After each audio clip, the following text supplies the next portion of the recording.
The National Environmental Management Authority has closed a controversial construction site on the Likoni Lane belonging to a Chinese company until further notice. The site in question is part of a proposed construction of a 17-floor residential building hosting 2 to 4 bedroom houses in the Kilimani area of the capital. The site was the subject of controversy early last year, with the residents accusing the company of carrying out construction works at odd hours.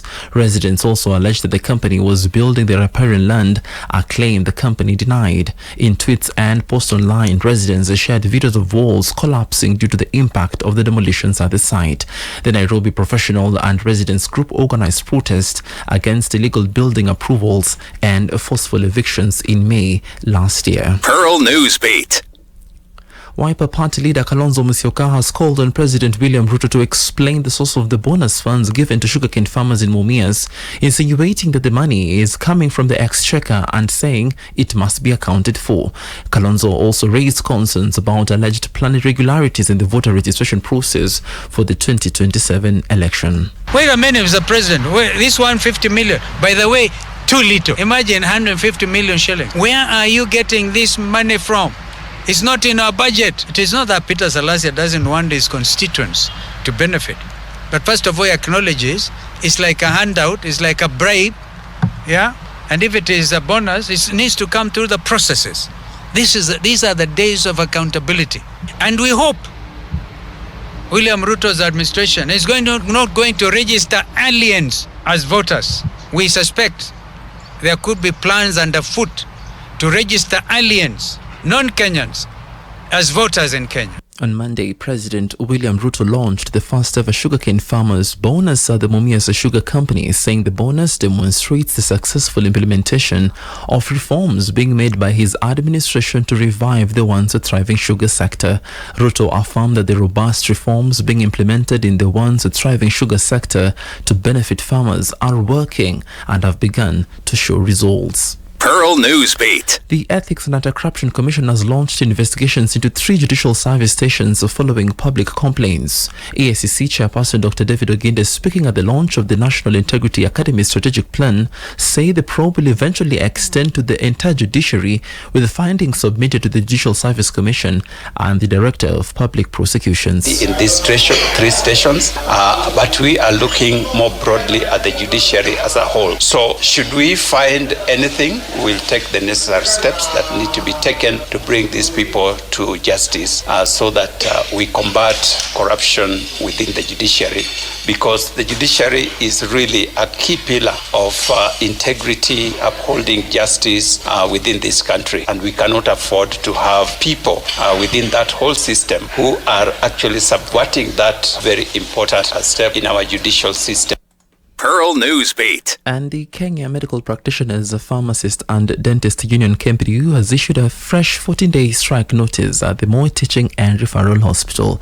KMPDU Secretary General Dr. Davji Atela criticized the hospital for failing to honor the 2017 and the 2021 collective bargaining agreements and raised concerns of the hospital's failure to convert contracts into permanent and pensionable terms. He accused the hospital for perpetuating unfair labor practices such as irregular employment contracts, denial of leave, lack of medical covers, stagnation in career progression, and withholding gratuities and pensions for affected doctors. I've raised concern in our meeting yesterday where they're saying that in the month of November, December, and part of January, even the oxygen plant was not working. There was no oxygen in the hospitals. Doctors have raised concerns that they do not have drugs in these hospitals, that they are forced to actually supervise death of patients. Yet this is a national referral hospital. When you bring these issues to management, they are claiming that there's budget cuts, that the ministry has reduced the budget with 2 billion. It is not our business whether budget cuts are there. Our concern is that, is it possible to get quality of care for the patients, and is it possible for doctors to be supported to do the job?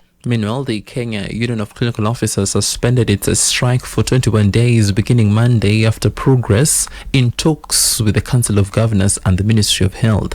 The strike, which began on 20th of January, was driven by demands for salary harmonization, comprehensive medical cover, and the absorption of staff under the UHC and the Global Fund programs into permanent terms.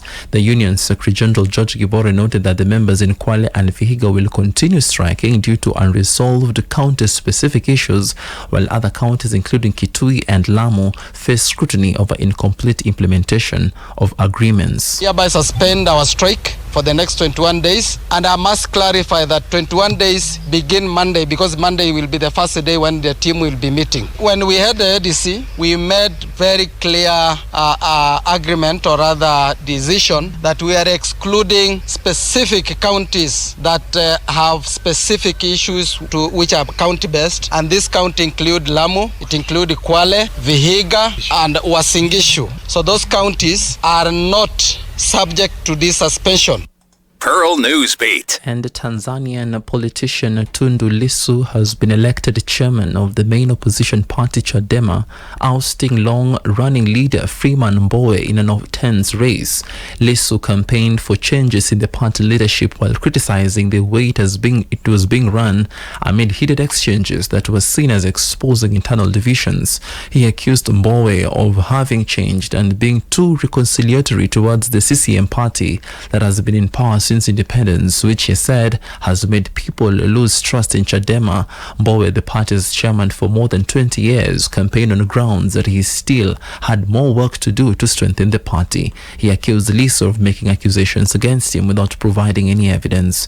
The party's elections, which were conducted yesterday, were seen as defining the party's direction, with the presidential elections due in October this year. And that's the news. You're now up to date at 8 minutes past 7. Good morning. I'm Kingsley Luoko.